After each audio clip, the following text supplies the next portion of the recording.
basa, les brasso korababa, les brassande les bouchka, les kebaskata ibo.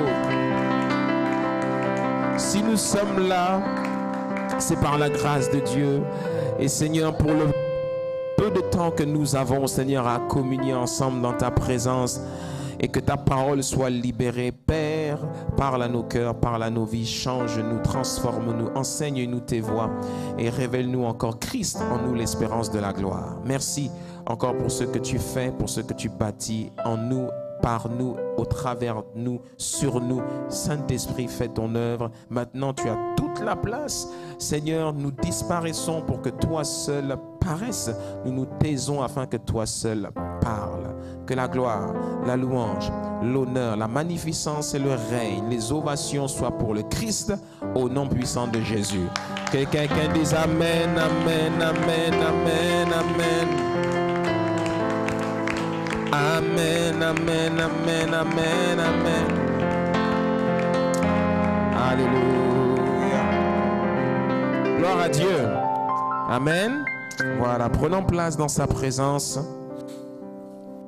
Pour le temps qui nous reste, la parole va être maintenant libérée pour toi, pour ton édification, pour ta croissance spirituelle, pour ta maturité, là, que la parole puisse être inspirée et que la parole puisse faire son chemin jusqu'à ton cœur, qu'elle soit semblable à un javelot lancé et qui vienne te transpercer. Oh, et tu repars rempli et amoureux de Jésus. Amen. Gloire à Dieu. Merci les chants, que Dieu vous bénisse. Maintenant que nous sommes dans ce temps, je veux t'encourager à prendre ta Bible dans l'évangile de Jean au chapitre 12.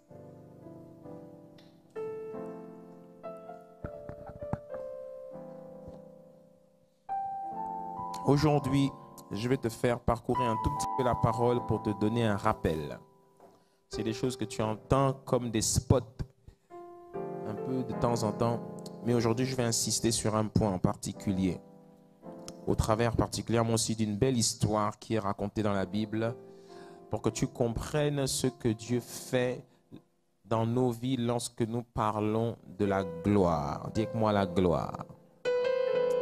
J'ai compris avec maintenant des années d'expérience et d'enseignement de la parole de Dieu que le Seigneur n'a qu'un seul but pour nous. Quand nous marchons avec lui, ce but, c'est que sa gloire reste, que sa gloire éclate.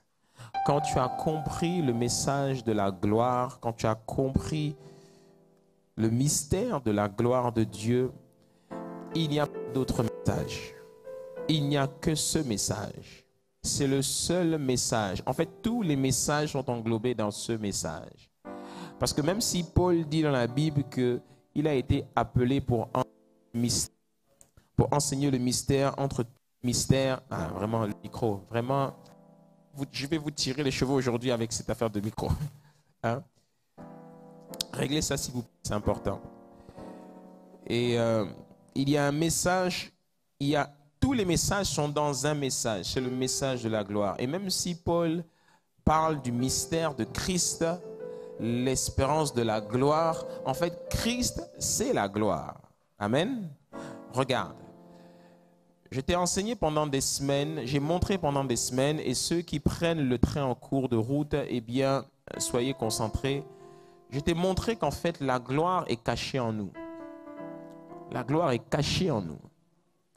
Et la gloire, à un moment donné, quand tu passes par le chemin que le Seigneur a pour toi, eh bien, à un moment donné, elle sort, elle est révélée. Et elle révèle non seulement ton vrai toi, mais elle révèle Dieu au monde. Eh bien, Christ était cette gloire de Dieu qui était cachée en Dieu et qui a été manifestée aux hommes. Est-ce que tu me suis? Voilà pourquoi on dit que le Fils de Dieu est le reflet de la gloire de Dieu. Il est la gloire de Dieu manifestée. Personne n'a jamais vu Dieu, si ce n'est le Fils. C'est ce que Jésus-Christ dit, non? Mais tout le monde a pu voir le Fils. Parce que le Fils est la manifestation glorieuse du Seigneur. Alléluia. Voilà pourquoi le Fils est Dieu aussi. Est-ce que je parle à quelqu'un?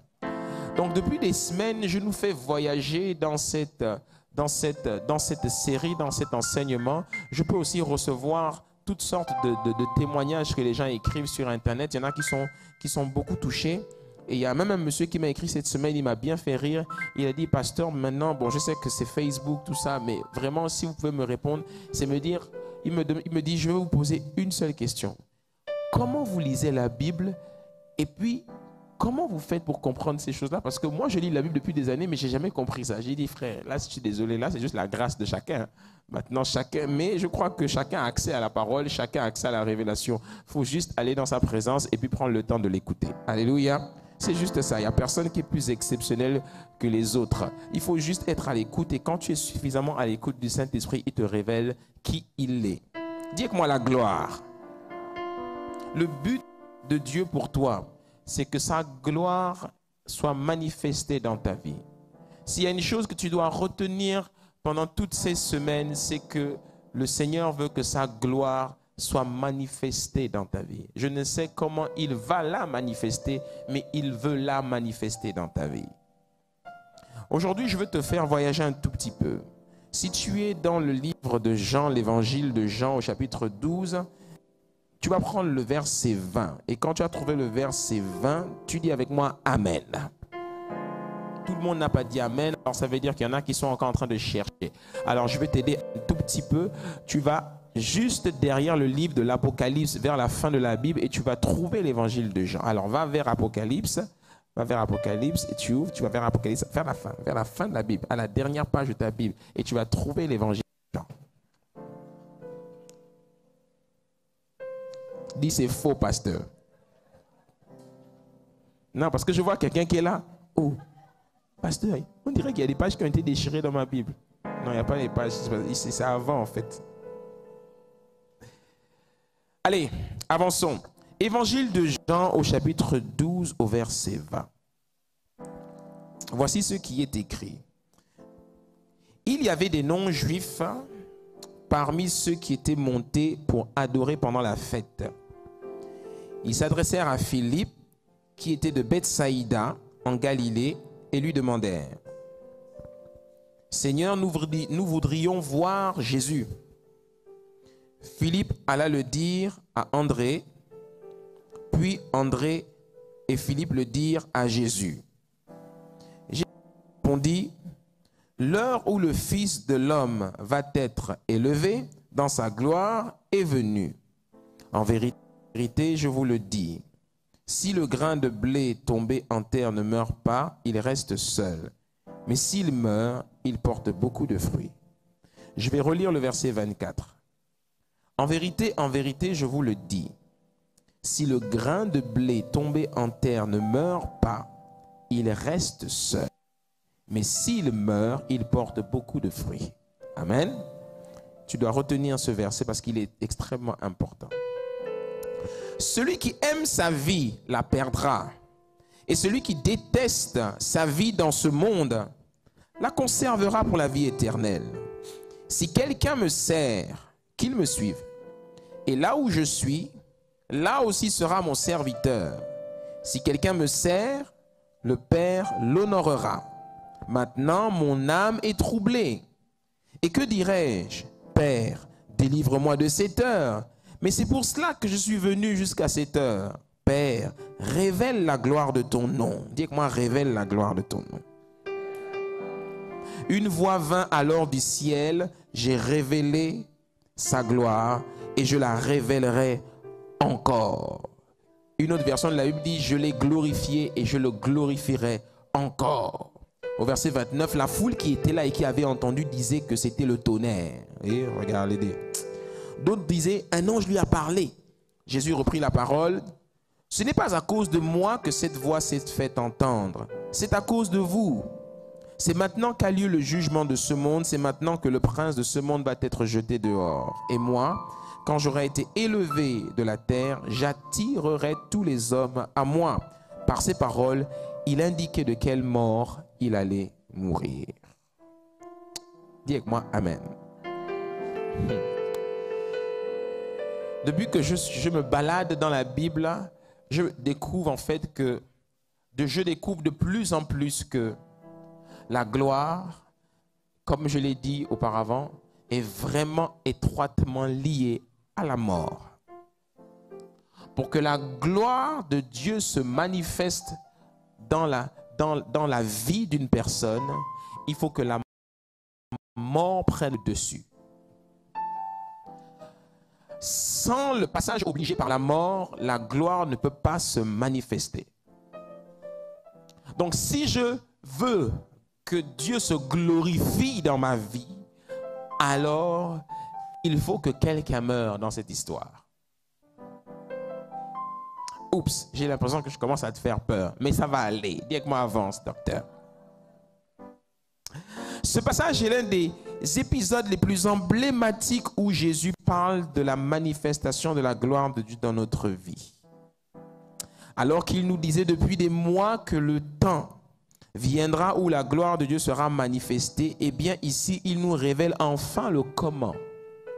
Comment est-ce que la gloire de Dieu sera manifestée dans sa vie?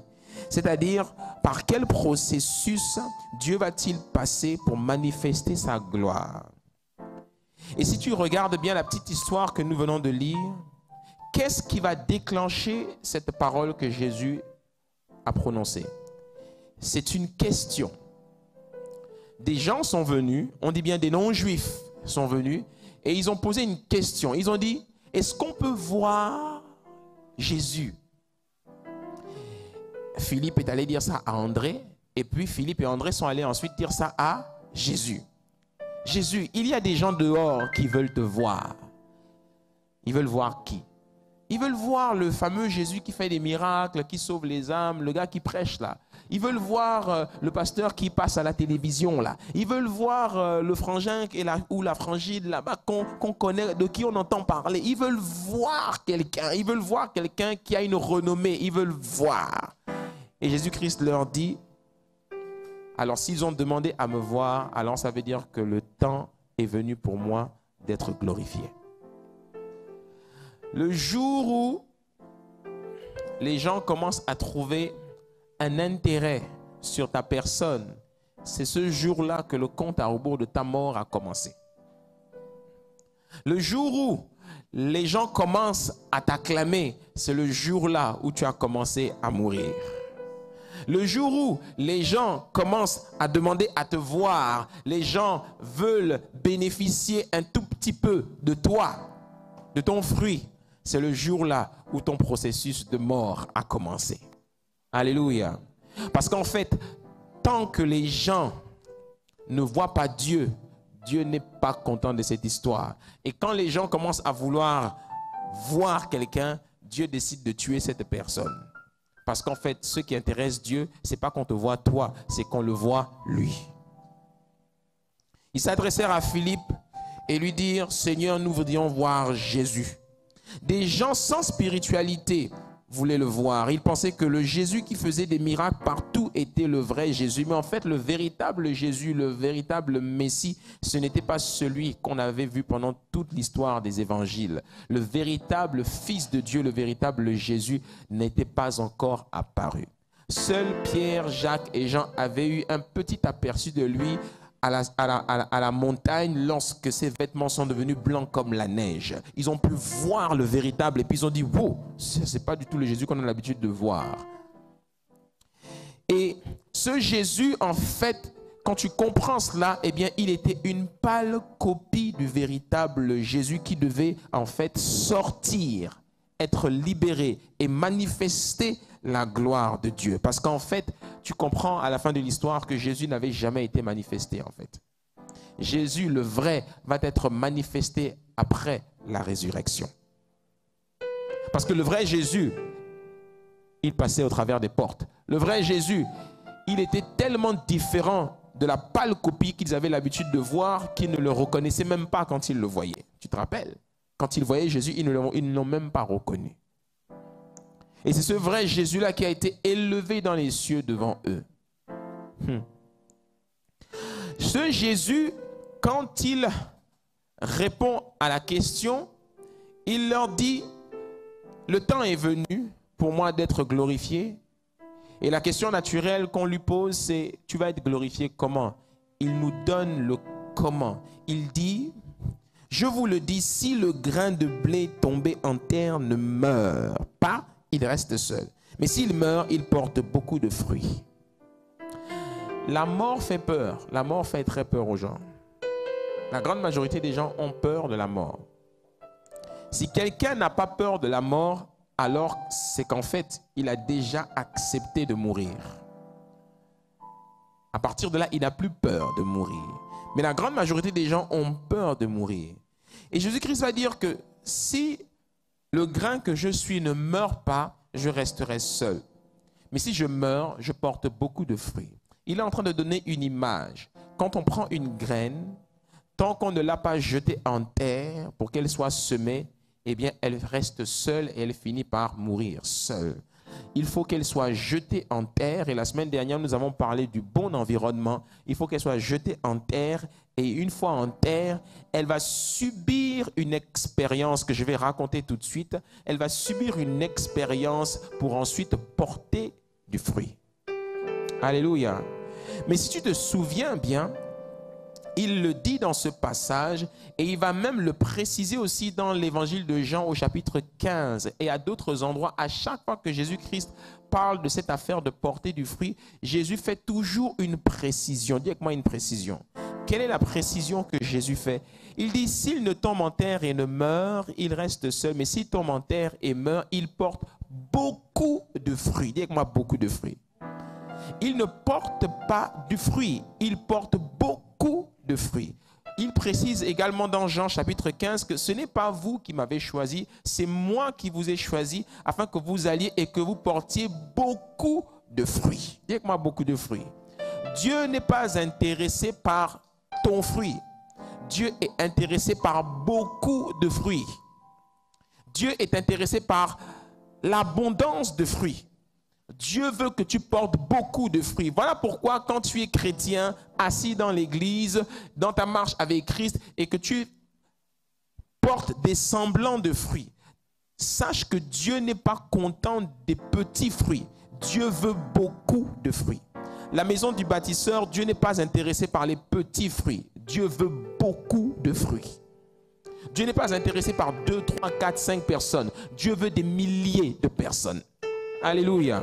Parce que la Bible dit que Dieu veut que tous les hommes soient sauvés. Donc, quand on est dans le contentement là, et qu'on a de petits fruits, et puis on est content, on entretient nos petits fruits, notre petite vie, notre petit, Dieu n'est pas satisfait. Dieu veut beaucoup de fruits. Dieu veut que tu brilles. Dieu veut que les gens te voient. Dieu veut que lorsque les gens te voient, les gens disent gloire à Dieu. C'est pour ça que Jésus-Christ dit dans Matthieu chapitre 5 au verset 18 que quand les hommes verront vos bonnes œuvres, ils rendront gloire à votre Père qui est dans les cieux. Tant que les gens n'ont pas commencé à rendre gloire dans les cieux à ton Père, tu n'as pas encore porté beaucoup de fruits.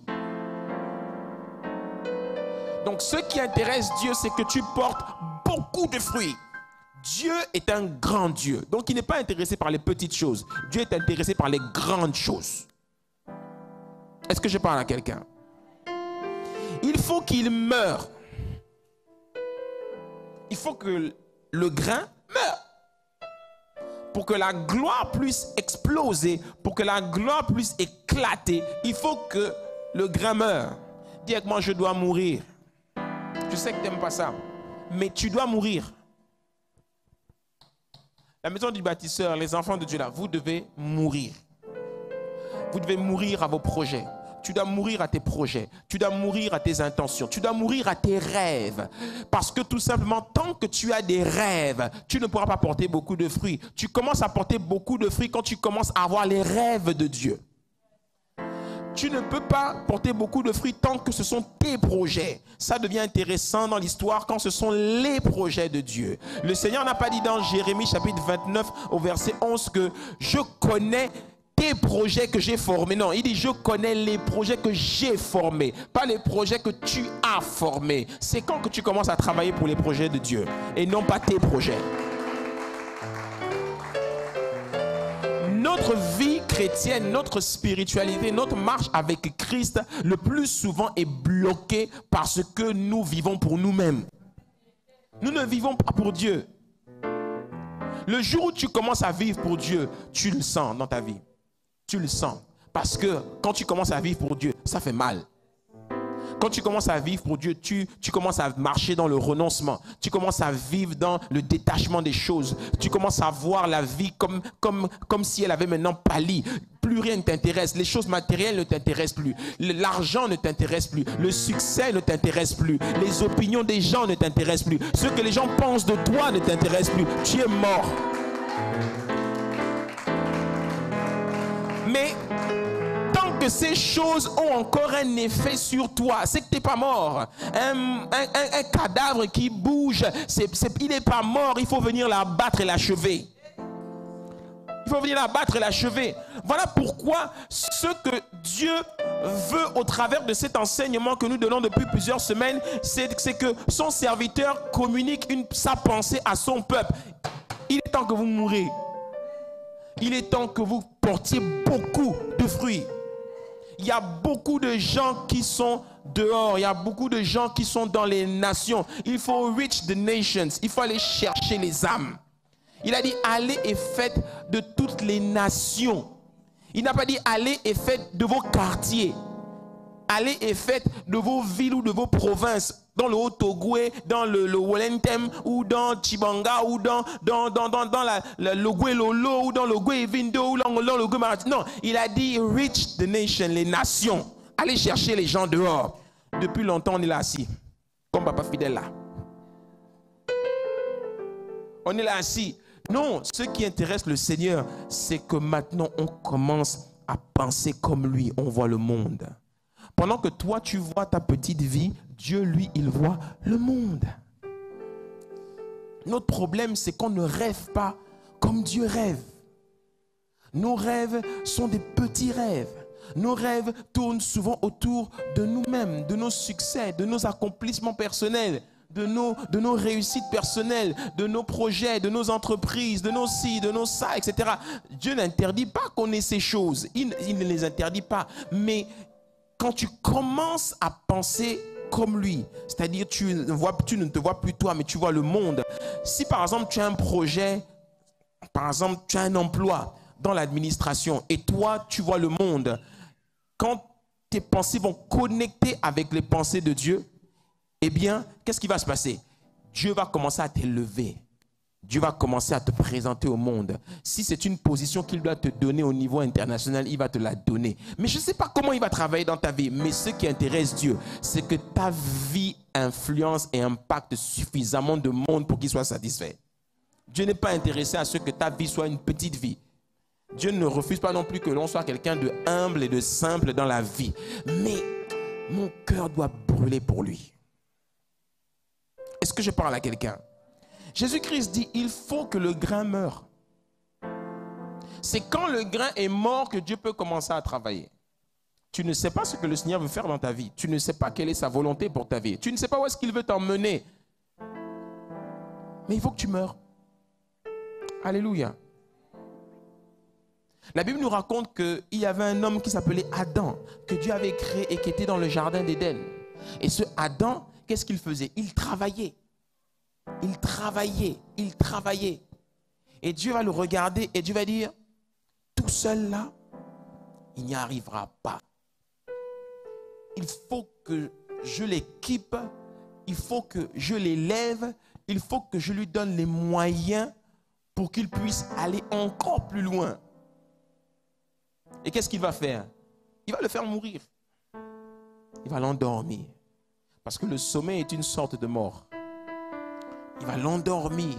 Et de ce sommeil, Adam ne savait pas ce que Dieu était en train de faire. Adam ne sait pas combien de temps le sommeil a duré. Tout ce qu'Adam sait seulement, c'est que quand il s'est réveillé, les choses avaient changé. Qu'est-ce qui avait changé? Elle était là.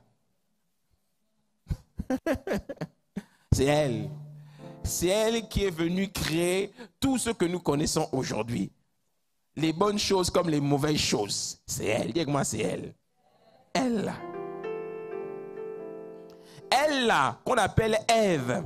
En hébreu, c'est un mot qui veut dire aide. C'est le même mot aide que Jésus va utiliser quand il parle du Saint-Esprit. Je vous enverrai un aide, le paraclète appelé le consolateur, le défenseur, le Saint-Esprit. Dites-moi le Saint-Esprit. Donc, il y a un mystère entre la femme et le Saint-Esprit. Je vais faire une parenthèse rapidement. Pourquoi vous acclamez les femmes? Pourquoi vous acclamez? Non, que les femmes acclament bien. Oh.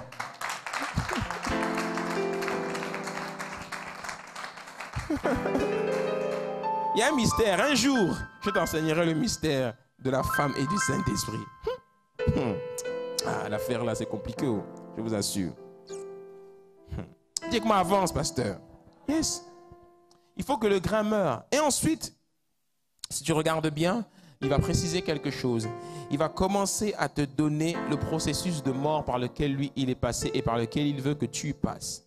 Il va dire, celui qui aime sa vie la perdra et celui qui déteste sa vie dans ce monde la conservera pour la vie éternelle. Comment est-ce que je commence à mourir? Quand je commence à ne plus aimer ma vie. Quand je commence à ne plus avoir d'attachement pour ma vie. Qu'est-ce que ma vie?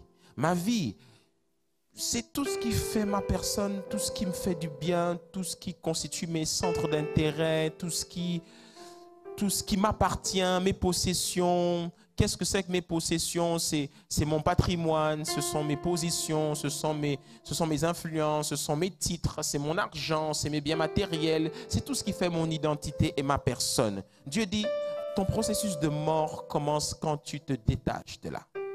Dis que moi je dois mourir.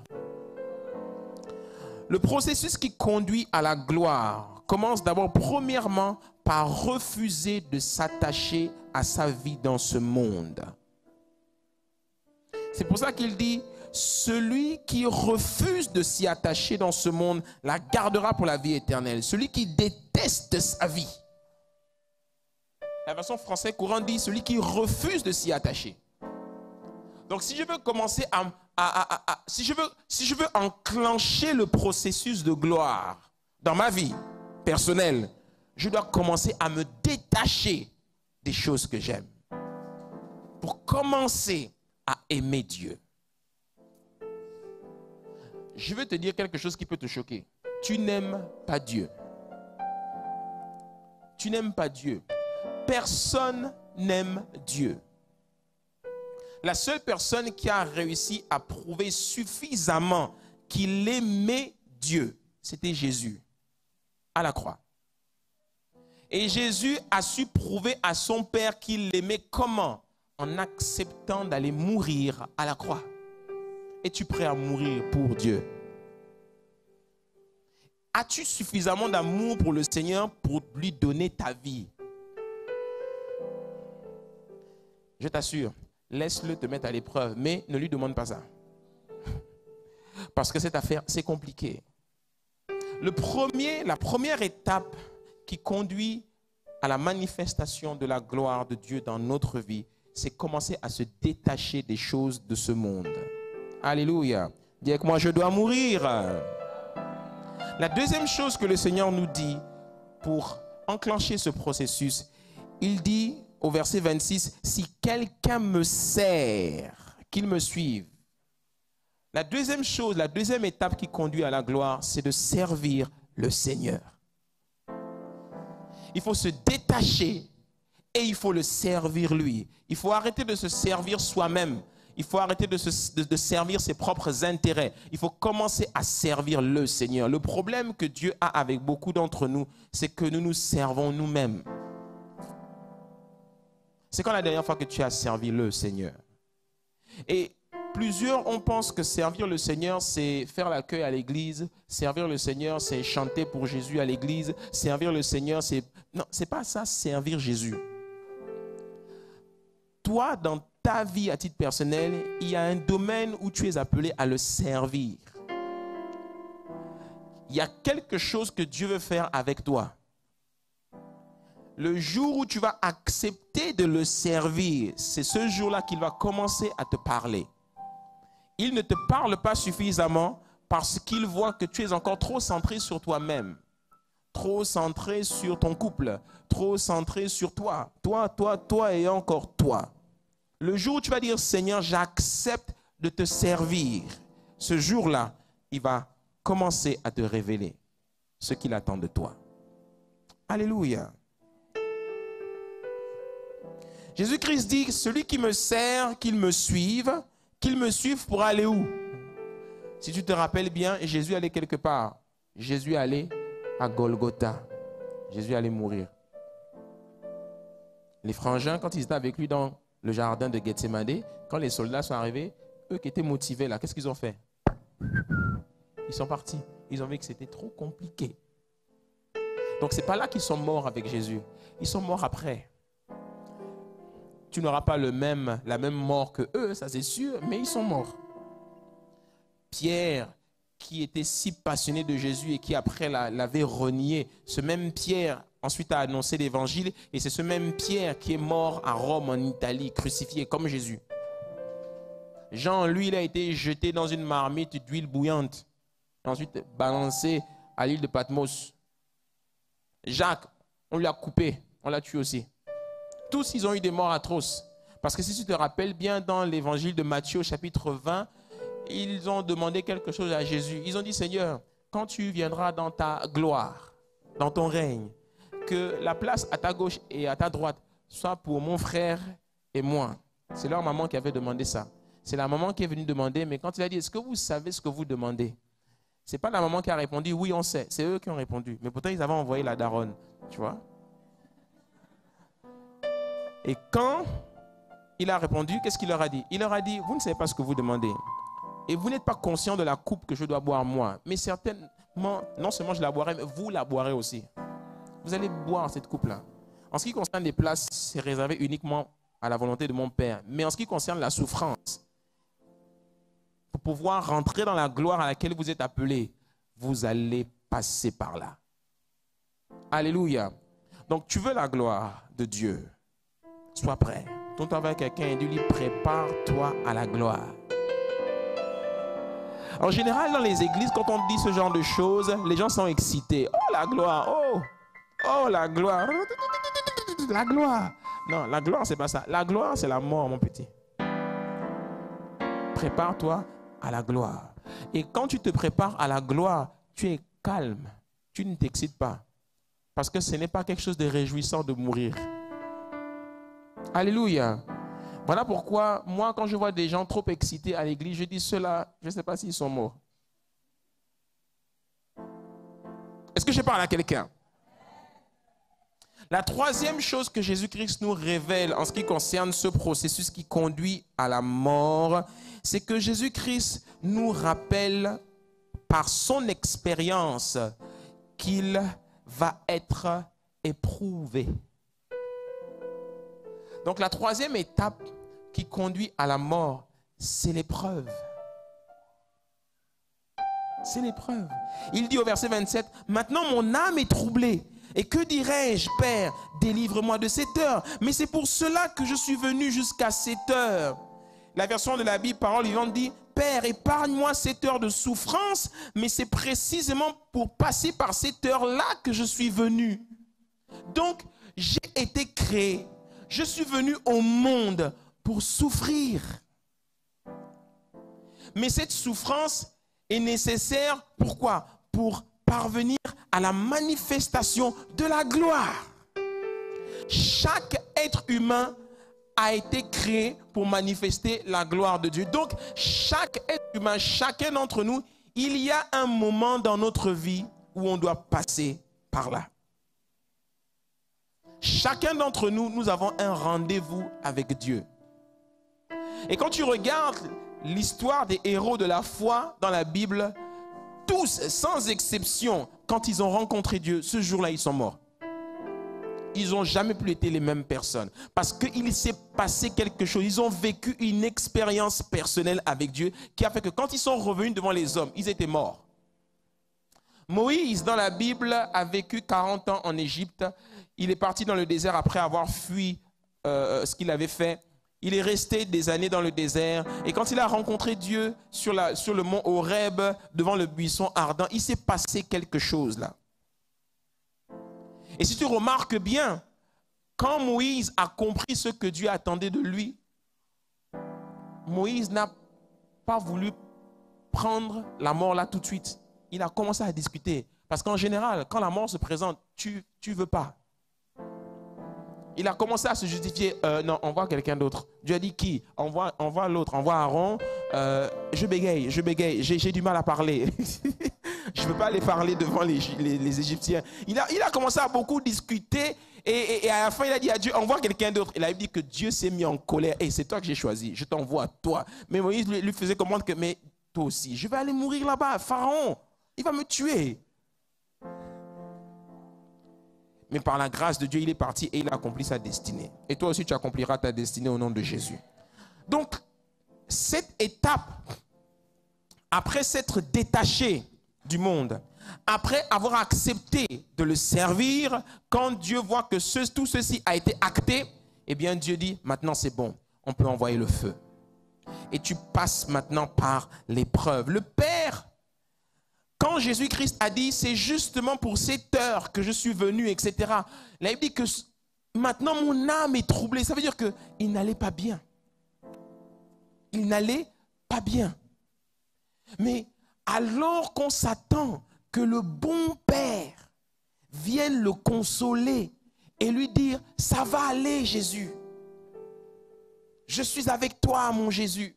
Non, le Père va dire, j'ai glorifié déjà une fois. Et je vais glorifier encore. En d'autres mots, tu vas mourir, mon petit.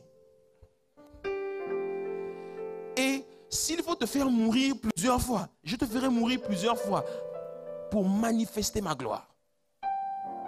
Donc, Dieu n'était pas là pour consoler Jésus ou l'encourager. Et si tu connais bien l'histoire, quand il va être sur la montagne, quand ses vêtements vont briller, ce n'est même pas Dieu lui-même qui va venir. Dieu va envoyer deux autres personnes qui sont passées par là, Moïse et puis Élie. Eux, ils savaient ce que Jésus ressentait. Parce qu'eux, ils étaient passés par là. Et c'est pour ça qu'ils sont venus le consoler, frangin. L'affaire là, pour arriver là. On sait que c'est dur. C'est pour ça qu'on a demandé la permission à Dieu de venir te consoler. Parce que quand on t'a vu depuis le ciel, on a dit, papa, laisse-nous comme aller consoler le petit. Parce que c'est fort là ce qu'il vit, le petit. Alléluia. Yeah. Jésus va passer par cette étape. Et Jésus-Christ nous dit que nous aussi, on va passer par cette étape. L'épreuve. Dites-moi l'épreuve. Et je vais me concentrer là-dessus. Le plus souvent, la pleine gloire d'une chose n'est pas évidente à voir du premier coup d'œil. Elle est cachée sous la surface de la chose. La gloire sort par un processus qui altère inévitablement et définitivement son contenant. Je te prends un exemple. Vous m'avez souvent entendu dire cette phrase. C'est quand on presse l'orange que le jus sort. L'orange, elle est magnifique, elle est belle. Mais l'orange, quand elle est encore intacte, il n'y a aucune gloire. La gloire de l'orange est à l'intérieur. La gloire de l'orange, c'est ce jus-là que l'on veut retirer du fruit. Mais pour que le fruit de l'orange, pour que le jus de l'orange, pour que la gloire de l'orange puisse être extraite de l'orange, il faut qu'elle passe par un processus de mort. Il faut qu'elle soit pressée. Est-ce que je parle à quelqu'un? Il faut que l'orange soit pressée. Et quand l'orange est pressée, c'est suffisamment fort. C'est à ce moment-là que le jus sort. Dis avec moi, avance, pasteur. La vraie gloire de l'orange, c'est son jus. Et Dieu a créé le monde ainsi. Tout ce qui existe, tout ce qui a été créé par Dieu, y compris les êtres humains, possèdent tous leur gloire. Et pour que cette gloire puisse être manifestée, il faut que la chose passe par un processus d'oppression et de pression. Voilà pourquoi le thème de mon message, je ne l'ai pas donné tout à l'heure, le titre de mon message, c'est la manifestation de la gloire. Attends, je ne sais pas comment je l'ai formulé, je te dis ça tout de suite. Voilà, manifester la gloire sous la pression. Dis avec moi la pression. Tu sais, quand les problèmes arrivent, la plupart du temps, on fuit les problèmes. Mais en fait, Dieu ne voit pas les problèmes comme nous. Alors que nous voyons les problèmes comme des problèmes, Dieu lui voit les problèmes comme des opportunités de nous presser suffisamment pour que sa gloire sorte. Donc, la gloire qui est dans l'orange, la gloire qui est dans le citron, la gloire qui est dans n'importe quel autre fruit, pour la faire sortir, il faut que le fruit soit détruit. Il faut que le fruit soit pressé. Quand je prends un sachet de thé, ce sachet de thé, on l'a rempli de fleurs aromatiques. Ces fleurs-là qu'on a écrasées, en anglais on dit crush, on a écrasé ça. On a mis ça dans un sachet. Ces fleurs-là, elles ont un arôme. Quand tu le sens, ça sent bon et on a envie de prendre ce thé. Mais par quel processus le thé va-t-il passer pour extraire la gloire de lui? On va devoir le mettre dans de l'eau chaude. L'eau chaude, ça brûle. L'eau chaude, ça détruit. Est-ce que je parle à quelqu'un? Donc, c'est parce que le sachet de thé va passer par l'eau chaude que l'arôme là va être extrait. Et quand tu sors le sachet de thé, tu le prends, tu le mets sur une petite cuillère et puis tu tournes, tu presses bien jusqu'à la dernière goutte. Et après, qu'est-ce que tu fais? Tu adores le sachet de thé. Qu'est-ce que tu fais? Tu jettes. Le temps viendra où on devra te jeter. Mais qu'on puisse te jeter seulement après que la gloire ait été manifestée. Alléluia. Voilà pourquoi ne fais pas attention à l'apparence. Ne fais pas attention à ce petit fruit que tu as aujourd'hui là. Le temps vient où la gloire devra être manifestée. Et pour cela, tu devras accepter de passer par le processus de mort. Est-ce que je parle à quelqu'un? Vous êtes bien calme ce matin. Damas, vous êtes aussi calme que ici, ils sont vraiment très calmes. Parce que je crois qu'ils comprennent le message. C'est la même chose chez vous. Dites Amen. Ah, ils ont dit Amen. Alléluia. On obtient donc, tu l'as compris, on obtient la gloire du fruit, on obtient le contenu du fruit une fois qu'il est passé, une fois qu'il a été mis sous pression. Donc le but de Dieu est que nous devenions ce pourquoi il nous a créés. Mais pour cela, il faut que nous manifestions notre gloire. Regarde, quand tu prends l'épître de Philippiens au chapitre 1er au verset 6, tu peux noter les références et puis tu iras lire à la maison.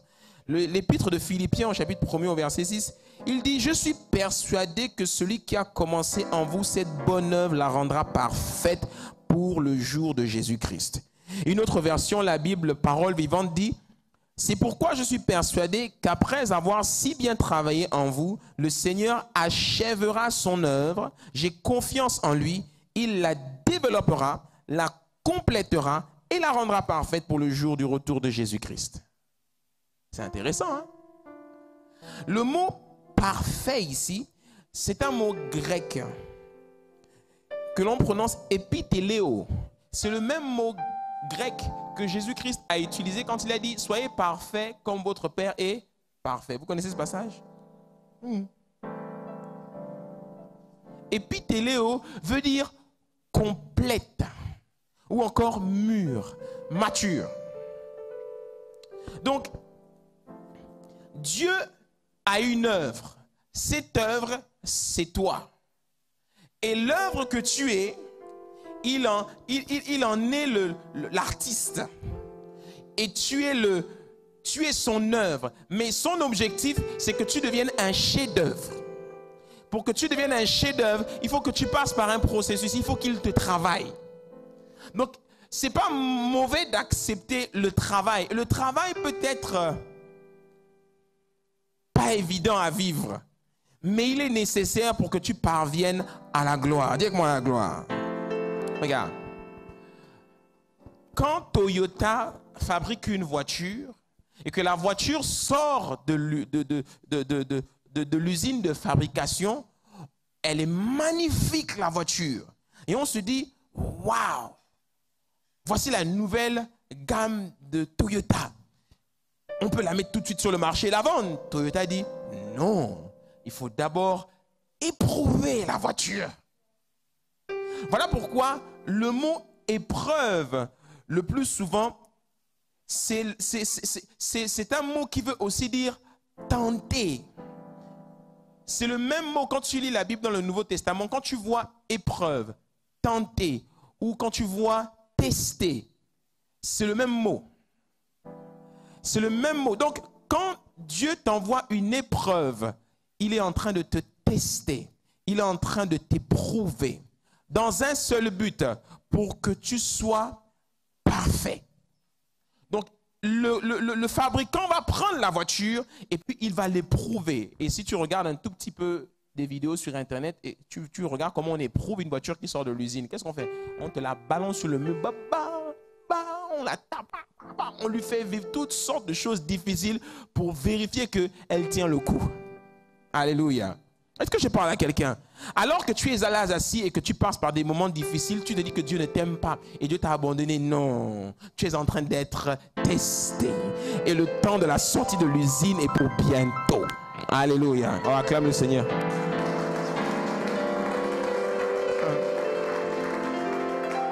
Yes. Nous sommes son œuvre, ergon. Ergon veut dire entreprise. Nous sommes son affaire. Donc je suis l'affaire de Dieu. Donc ce qu'il a décidé de faire avec moi, peu importe, mais je dois l'accepter. Et tu sais, le plus souvent, quand le combat est perdu d'avance, tu arrêtes de te débattre et tu te laisses faire. Plusieurs d'entre nous, on s'agite et on se débat. Il est là sur la table d'opération, arrête de bouger. Non! Je fuis, un peu comme Jonas. Dieu lui dit, va à Ninive. Il décide d'aller à Tarsis. Il décide d'aller à Tarsis. Mais sur le chemin de Tarsis, il va faire ça avec Dieu. Laisse-moi te dire quelque chose. Tant que tu n'es pas rentré dans la volonté de Dieu, il va te poursuivre. Parce que quand Dieu te veut méchamment, il va te faire ça dur. Tant que tu n'es pas dans sa volonté, s'il faut qu'il te mette des balayages, qu'il te tape, qu'il te frappe, jusqu'à ce que tu rentres dans sa volonté. Ah oui, je t'assure, hein, moi avant, j'étais comme ça. J'aimais m'agiter, j'aimais me débattre. Tu sais, il va te casser les dents jusqu'à ce qu'il ne te reste plus de dents. Mais il va toutes te les casser. Il est le créateur, il peut te les faire repousser. Mais en attendant, il va te les casser. Est-ce que je parle à quelqu'un? Oh, je t'assure. Rentre chez toi et dis-lui, Seigneur, j'ai compris le message.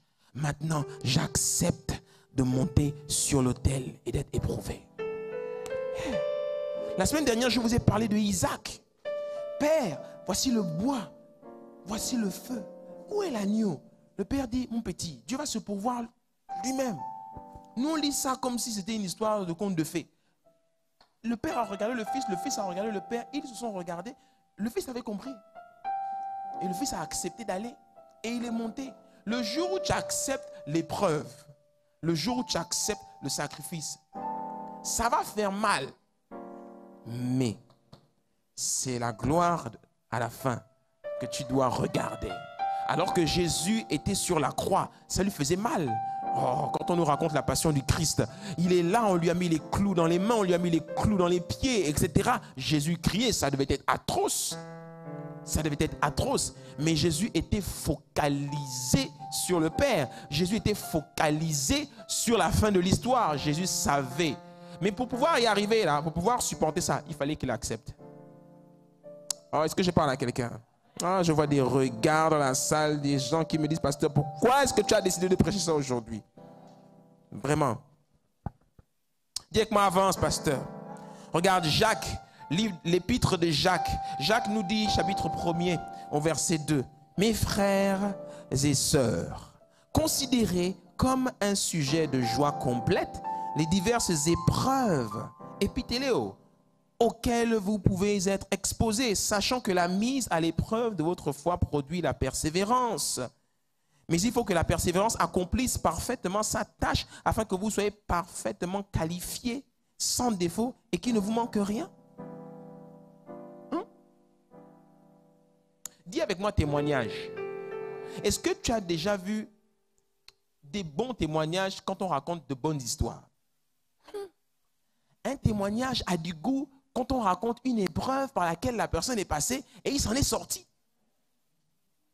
Plusieurs, quand vous me dites que vous n'avez pas de témoignage, mais c'est que vos vies sont trop bonnes. Non. Une église où la gloire de Dieu rayonne, c'est une église où il y a beaucoup de témoignages. Où les gens ont des histoires, des preuves par lesquelles ils ont passé à raconter. Ah, je suis resté pendant des années, je ne trouvais pas le travail. Vraiment, ça a été la galère, la fauche, les oppressions, les dépressions. Vraiment, Dieu m'a éprouvé, etc. Mais aujourd'hui, j'ai trouvé le travail. Oh, acclamons le Seigneur. Vous, là, vous êtes là, tu dis, mais toi aussi, tu as trouvé le travail, c'est pour ça que tu viens témoigner. Mais toi, tu ne sais pas par quoi le gars, il est passé. C'était dur, papa, c'était compliqué. Toi, tu as ton travail. Lui, il n'avait pas le travail. C'est pour ça qu'il a dit, je veux témoigner au Seigneur aujourd'hui. Alléluia. Et si tu te moques de lui, hein, Dieu t'a tourné son regard vers toi. Ah bon, tu te moques de lui? Ok. Rends grâce à Dieu pour tout ce que tu as chaque jour. Rends grâce à Dieu pour tout ce que tu as. Voilà pourquoi quand quelqu'un dit qu'il n'a pas le temps de prier, je lui dis toujours, ah, apparemment tu n'as pas suffisamment de raison de dire merci à Dieu. On dirait que tu dois être un peu éprouvé. Alléluia. Oh, quand on dit prière, il y en a qui n'ont pas le temps.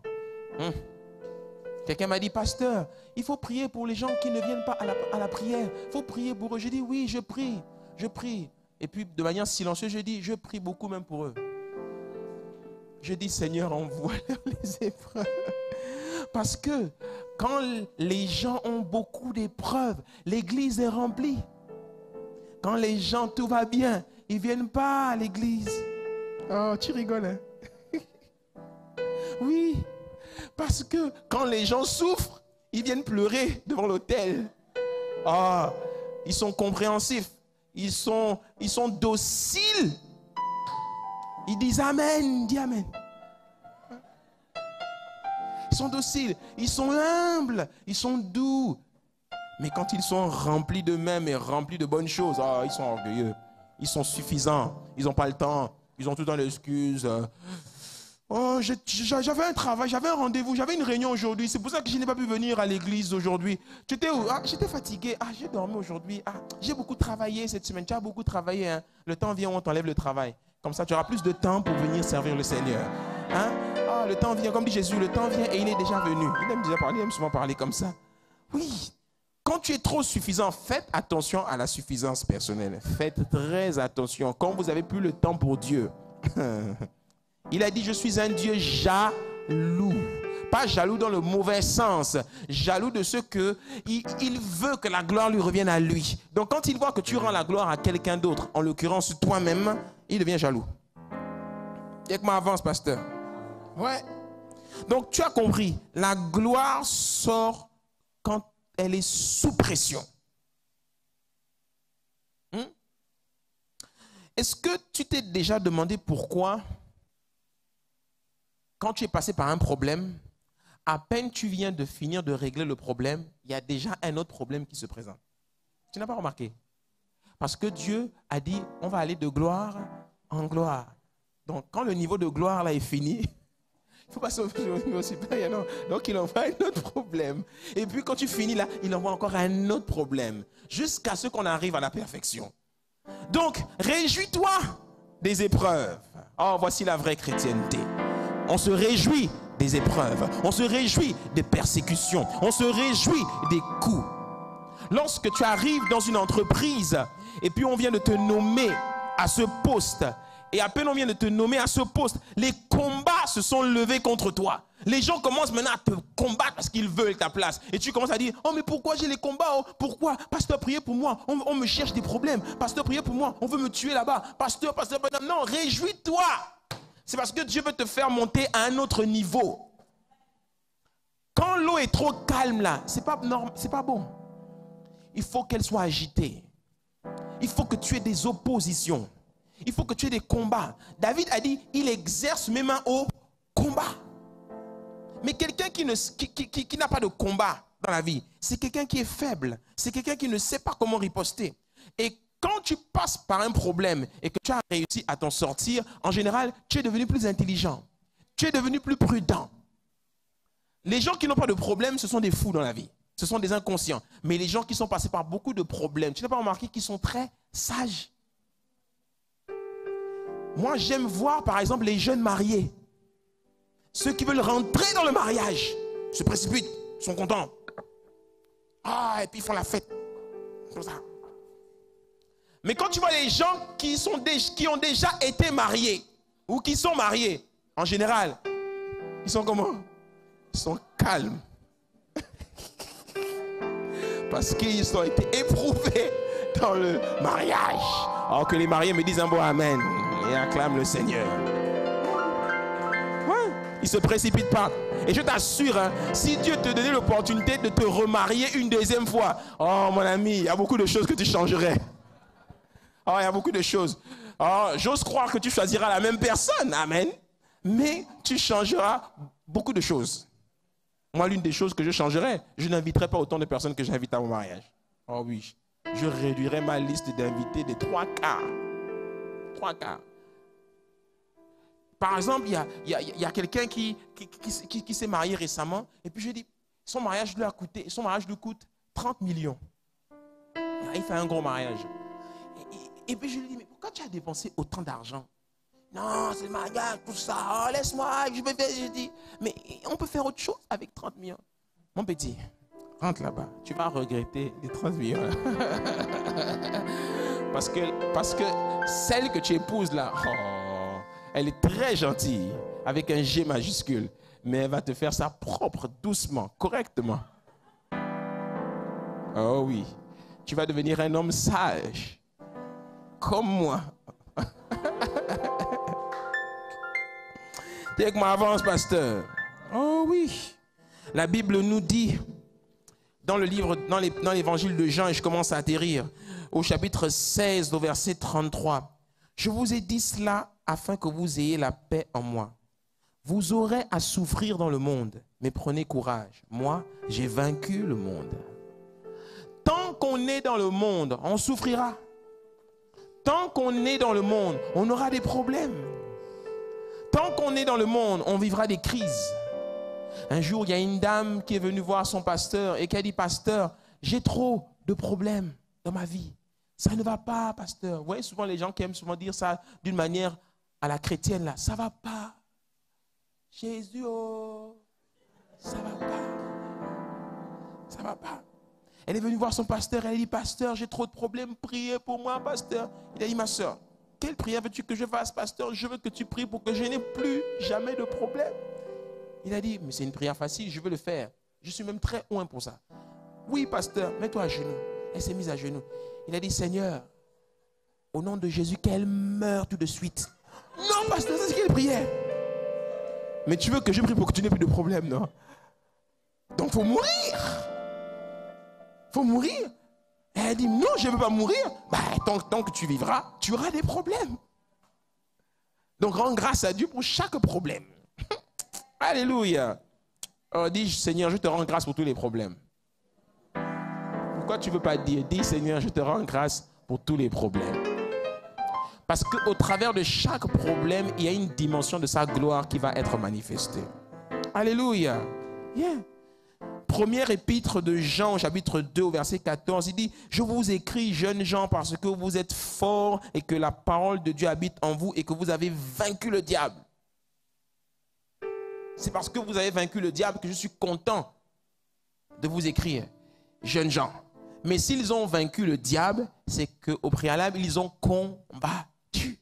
C'est qu'ils ont été éprouvés. Et c'est parce qu'ils sont sortis vainqueurs que maintenant, l'apôtre est fier de leur écrire. Alléluia. Alors tu sortiras vainqueur au nom de Jésus-Christ.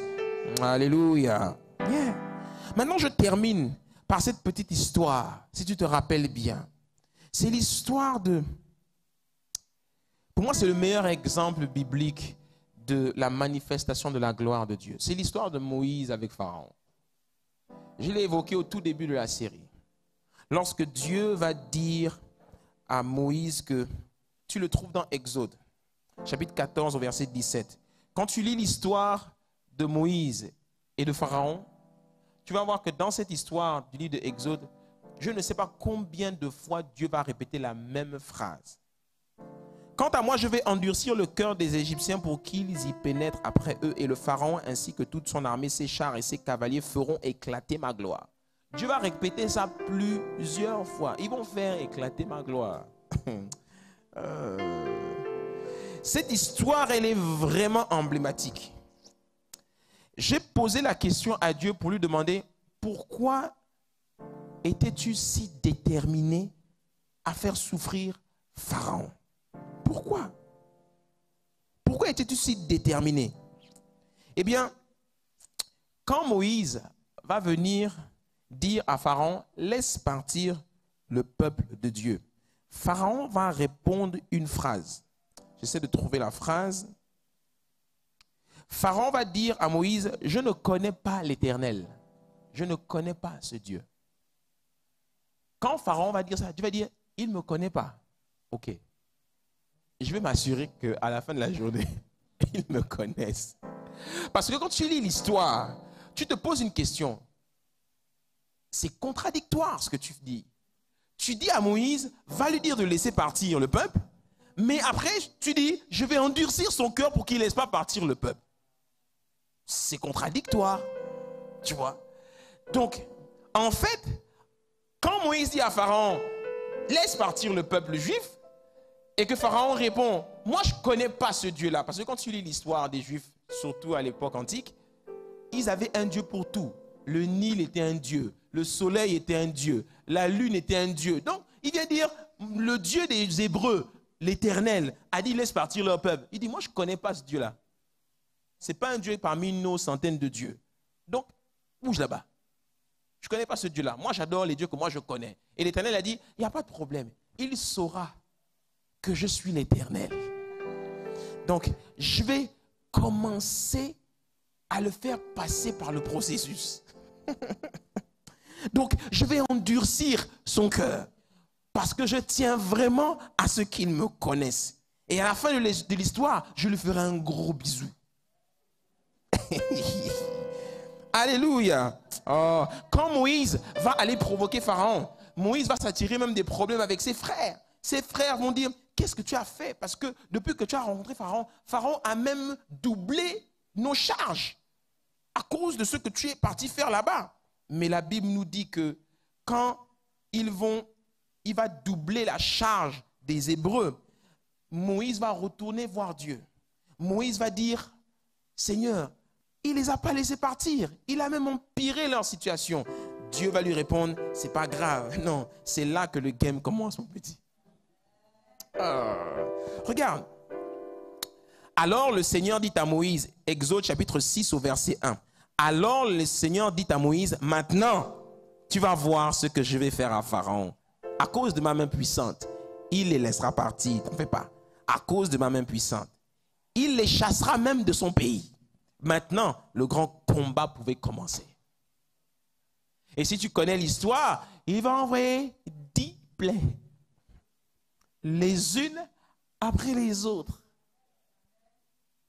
Quand il va envoyer la première, Pharaon va rester imperturbable. Puis la deuxième, puis la troisième, il va commencer à réagir. Puis la quatrième, puis la cinquième. Et vous connaissez l'histoire des 10 plaies d'Égypte. Jusqu'à ce qu'à la 9e plaie, Pharaon va dire, c'est bon, j'accepte, tu peux les laisser partir. Plutôt la 10e plaie, mais la 9e plaie, si tu te rappelles bien l'histoire, la 9e plaie, va lire ton histoire, la 9e plaie, Pharaon va être tellement en colère qu'il va dire une parole à Moïse. Il va dire à Moïse, si tu oses encore te présenter devant moi, tu es un homme mort. Moïse va dire, ok. Quand Pharaon va prononcer cette phrase, c'est là que Dieu va dire, ok, lui-même a choisi le 10e fléau. Le 10e fléau, ce sera la mort. Pas la sienne, mais je prendrai chaque premier-né du pays. Et c'est cette plaie-là, la mort des premiers-nés, qui va pousser Pharaon à laisser partir le peuple. Le peuple ne va pas partir, il va être chassé par les Hébreux. Et quand ils vont sortir, la Bible nous dit que Pharaon va revenir à lui-même. Il va dire, qu'est-ce qu'on a fait? On a laissé partir les Juifs. Et il va dire, la Bible dit qu'il va rassembler tous ses serviteurs. Il va prendre plus de 600 chars et il va se mettre à la poursuite du peuple. Et quand il va se mettre à la poursuite du peuple, Dieu va dire à Moïse quelque chose. Quand Dieu va voir que Pharaon s'est levé pour aller détruire son peuple, tu le trouves dans Exode au chapitre 14 au verset 1. Les Juifs n'étaient pas au courant que Pharaon avait décidé de les poursuivre.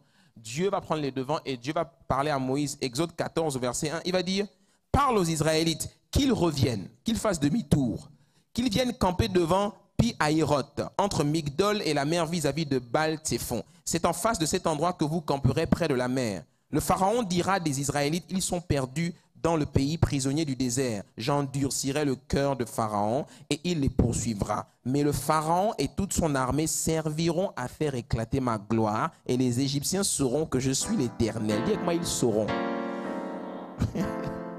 Ils sauront. Ça j'ai aimé ça. Ils sauront. C'est le jour là où il avait signé son arrêt de mort. Il a dit: mon petit, bon, comme tu n'as pas compris, donc ma gloire avait déjà éclaté d'une certaine manière parce que le peuple avait été libéré. Donc c'était extraordinaire qu'après plus de 400 ans d'esclavage, le peuple a été libéré parce que je t'avais mis sous pression. Mais là, on dirait que tu veux une dimension de ma gloire que personne n'a jamais vue. Viens, viens, viens, viens. Quand le petit est venu, vous connaissez l'histoire, Moïse a ouvert la mer, ils sont tous rentrés dedans et puis ils ont disparu. Et la Bible dit que non seulement l'Égypte, mais le monde entier a entendu l'histoire là, que le peuple là, leur Dieu a tué, assassiné Pharaon et tous ces gens pour les libérer. C'est extraordinaire. Alléluia. Voilà pourquoi, si sur le chemin de ta destinée, il y a quelqu'un qui se met face à toi pour t'empêcher d'y arriver, ne pleure pas. Réjouis-toi. Parce que Dieu va choisir cette personne comme un instrument pour faire éclater sa gloire dans ta vie. Alléluia. Or, je sais que parmi nous ici, il y a quelqu'un qui est en ce moment en vivre des combats. Ouais.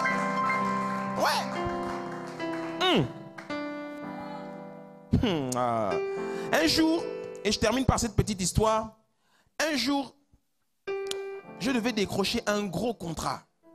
Un contrat vraiment que j'avais beaucoup travaillé. Et il y a quelqu'un qui s'était levé dans une administration de la place pour pouvoir m'empêcher d'obtenir ce contrat. Il avait dit: je jure que lui Condias n'aura pas le contrat là. Il s'est opposé. Dans les réunions, il dit: jamais on donnera le contrat à ce jeune homme. Je me rappelle que ça devenait tellement fort. Et même financièrement, ça devenait compliqué. J'étais éprouvé. Je priais et je jeûnais. Comme je n'avais jamais prié et jeûné. Parce que je voulais absolument... Tu sais, hein, quand c'est difficile et que tu n'as pas l'argent, tu vas prier. Tu vas prier. Et ce jour-là, on avait atteint le summum. Et ce jour-là, j'avais réveillé ma femme. J'avais dit: chérie, viens, on va prier. On a prié. Et puis, quand on prie, on prie, on prie. Elle dit: il s'appelle encore comment? Dans le nom. On va prendre le nom. On va commencer à citer son nom tous les deux dans la chambre. Seigneur, le monsieur là. On cite. Gars, quand on commence à citer ton nom dans la prière, c'est pas bon pour toi. On a commencé à citer parce que la Bible dit dans Matthieu chapitre 18, verset 18, que lorsque deux personnes s'accordent pour demander une chose quelconque, Dieu... il accepte. Donc on s'est accordé, on était un dans la prière. Et comme la difficulté là que je connaissais là, elle connaissait ça aussi parce que nous sommes une seule chair. Donc ce que je ressentais, elle ressentait aussi. Donc on a prié. Et là dans la prière, rempli du Saint-Esprit, on déclare de manière prophétique: Seigneur, on déclare même qu'il est persona non grata dans cette nation. On déclare ça. Mon ami, quelques jours plus tard, dis moi quelques jours plus tard, une note sort de la direction générale de l'administration en question que non seulement le contrat est donné à ce monsieur, mais en plus, je ne sais pas par quoi ils sont passés, ils ont fait en sorte que le monsieur n'ait plus accès ni à l'administration, ni à Libreville, ni au pays. Ce monsieur a été interdit d'entrer sur le territoire gabonais. Quand on est venu me dire ça au bureau, oh, il ne peut plus rentrer sur le territoire gabonais. J'ai dit, la gloire de Dieu. Les combats, les difficultés, les épreuves, peu importe comment elles se présentent, je t'assure, quand Dieu veut faire éclater sa gloire, il la fera éclater. N'aie pas peur de l'épreuve. Réjouis-toi pour les épreuves. Parce que lorsque Moïse se tenait devant la mer, Dieu va être avec lui. Dieu va lui accorder sa grâce, sa présence. Et en fait, tant que tu as la présence de Dieu avec toi, tant que la grâce de Dieu est avec toi, je t'assure, même si l'épreuve est extraordinairement difficile, tu la traverseras. Tu la traverseras, tu ressentiras de la éprouvée. Tu tiendras ferme et tu ressentiras de la éprouvée. Moïse, lorsque le peuple se trouvait devant la mer et que le peuple était en panique, on le trouve dans Exode au chapitre 13 au verset 17. Moïse va dire, n'ayez pas peur, restez en place et regardez la délivrance que l'Éternel va vous accorder aujourd'hui. Les Égyptiens que vous voyez aujourd'hui, vous ne les verrez plus jamais. C'est l'Éternel qui combattra pour vous. Quant à vous, gardez le silence. Et moi, gardez le silence. Quand tu passes par l'épreuve, cesse de t'agiter. Garde le silence. Fais confiance à Dieu. Tu sais au plus profond de ton cœur que c'est lui qui te fait passer par là. Et le temps viendra où tu ressortiras complètement renouvelé, complètement transformé, complètement changé. Tu ressortiras de là glorifié. Oh oui, que quelqu'un élève la voix. Massé Kaba, Si Kebraskota. Oh Saint-Esprit, merci pour la parole. Merci. Parce que Seigneur, ta gloire, oh Seigneur, tu la feras éclater dans nos vies.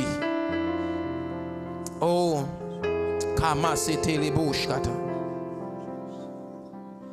Je reconnais que tu peux tout et que rien ne t'est impossible.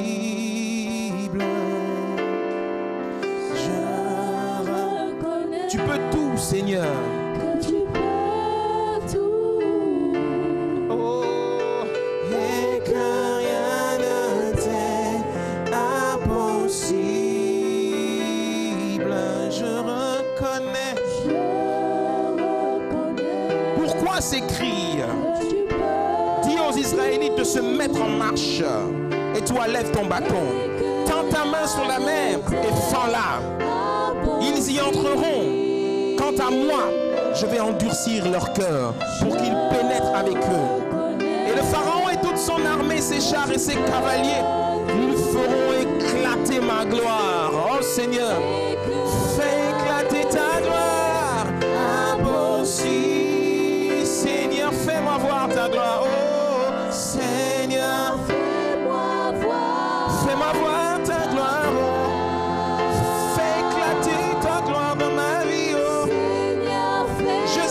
Ce ne sera pas facile. Je sais que ce sera éprouvant. Je sais que c'est éprouvant. Mais Seigneur, c'est pour la bonne cause. Seigneur, c'est pour la bonne cause. Parce qu'au travers de ces épreuves, tu changes ma vie. Au travers de ces épreuves, tu me transformes. Tu me rends meilleur. Tu me rends plus fidèle. Tu me rends plus intègre.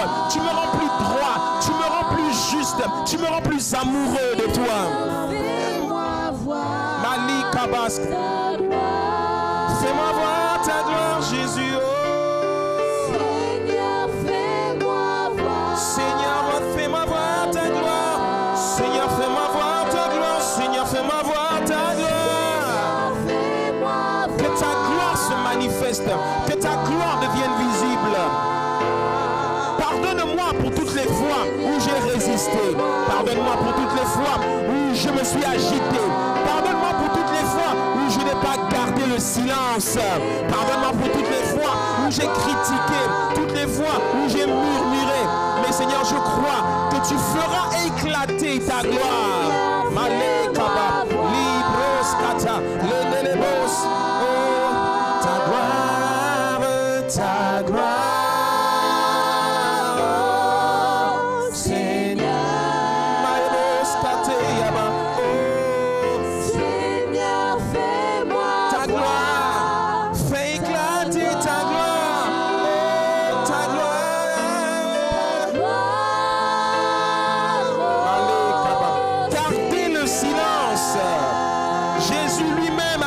acclamer le silence. Il a dit, Seigneur, si cette coupe peut s'éloigner de moi, mais non pas ma volonté, ta volonté, Seigneur. Que ta volonté se fasse dans ma vie.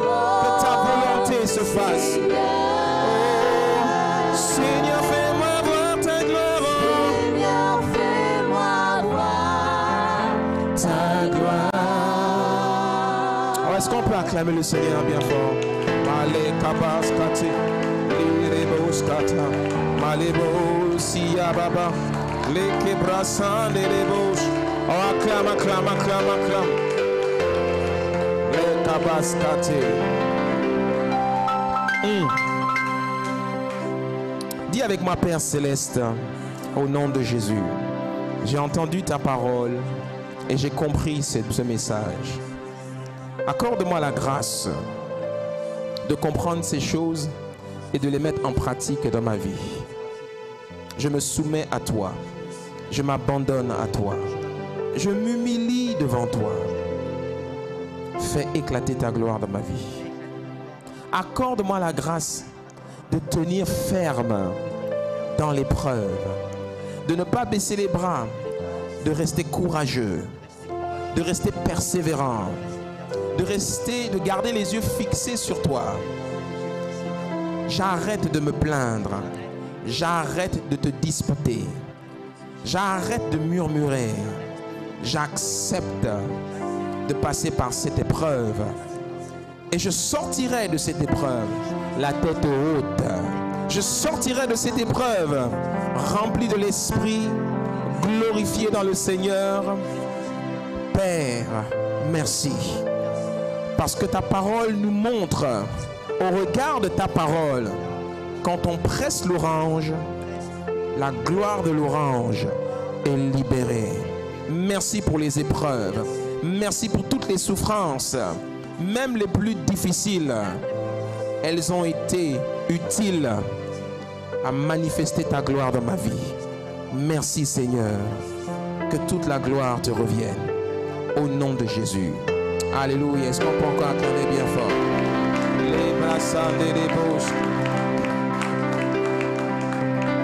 Avant que je rende le micro, s'il y a parmi nous quelqu'un ici qui ne connaît pas Jésus-Christ, si tu n'as jamais confessé Christ comme ton Seigneur et ton Sauveur, si tu sais pertinemment dans ton cœur que tu ne le connais pas, tu es dans le péché, tu es loin de lui, tu ne connais pas cette communion dont on parle, tu n'as pas de communion avec lui, je vais te donner l'opportunité dans la minute qui suit de venir devant. Fais ce pas de foi, tu viens devant et ensemble nous allons prier avec Dieu. Si tu te reconnais parmi ces paroles, dans ces paroles, et tu sais que tu n'es pas en communion avec Dieu, tu sais que ta vie n'est pas intègre, tu sais que ta vie ne l'honore pas, alors je te donne l'opportunité de te réconcilier avec lui et de venir donner ta vie à Jésus-Christ. Si c'est toi, alors viens devant, nous allons prier.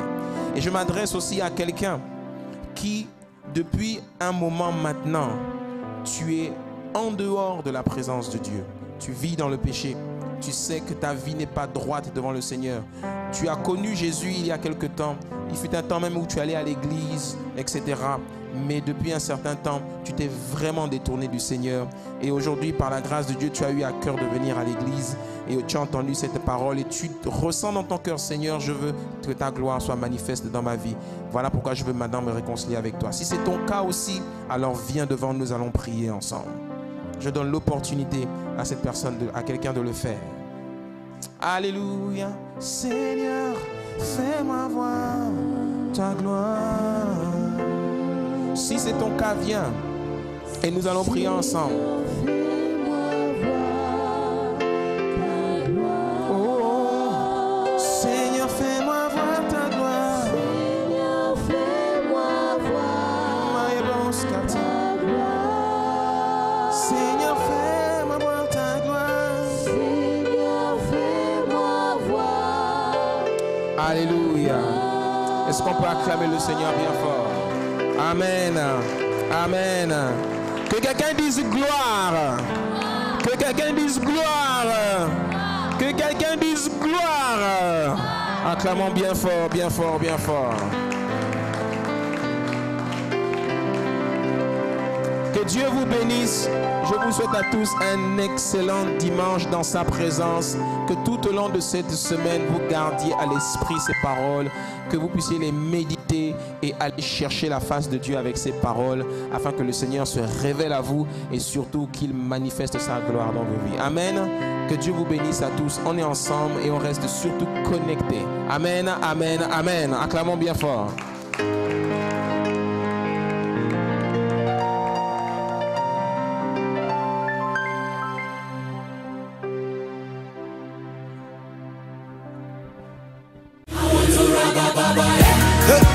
There are